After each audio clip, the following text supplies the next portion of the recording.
Hello everyone, আজকে আমরা বানাবো চিকেন কারি। তো এখানে সব মশলা নিয়ে নিয়েছি। ছিল গোলমরিচ, এলাচ, দারচিনি, এরপরে হলুদ গুঁড়া, মরিচ গুঁড়া, ধনিয়া গুঁড়া, গরম মশলা এবং পেঁয়াজ, যেটা আসলে না হলেই নয়। তো এই তো সব কিছুর পরে আমরা চুলায় জাল জ্বালিয়ে দিয়েছি এবং তারপরে এখানে নিয়েছি পরিমাণ মতো তেল, এবং তেলের মধ্যে এখন বেরেস্তা বা যেটাকে বলে আসলে পেঁয়াজ, সেটাকে আমরা একটু হালকা করে ভেজে নিব এবং আমাদের কিছুক্ষণ অপেক্ষা করতে হবে।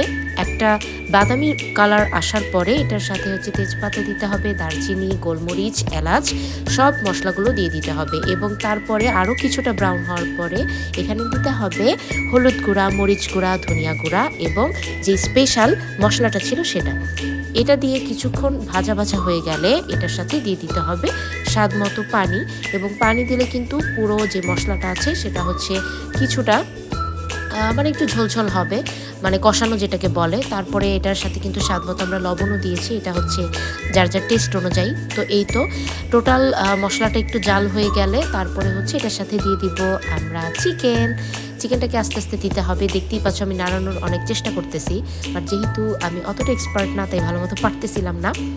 তো যাই হোক, এখান থেকে কিন্তু অলমোস্ট হালকা পাতলা পানি ছেড়ে দিয়েছে মানে চিকেন থেকে।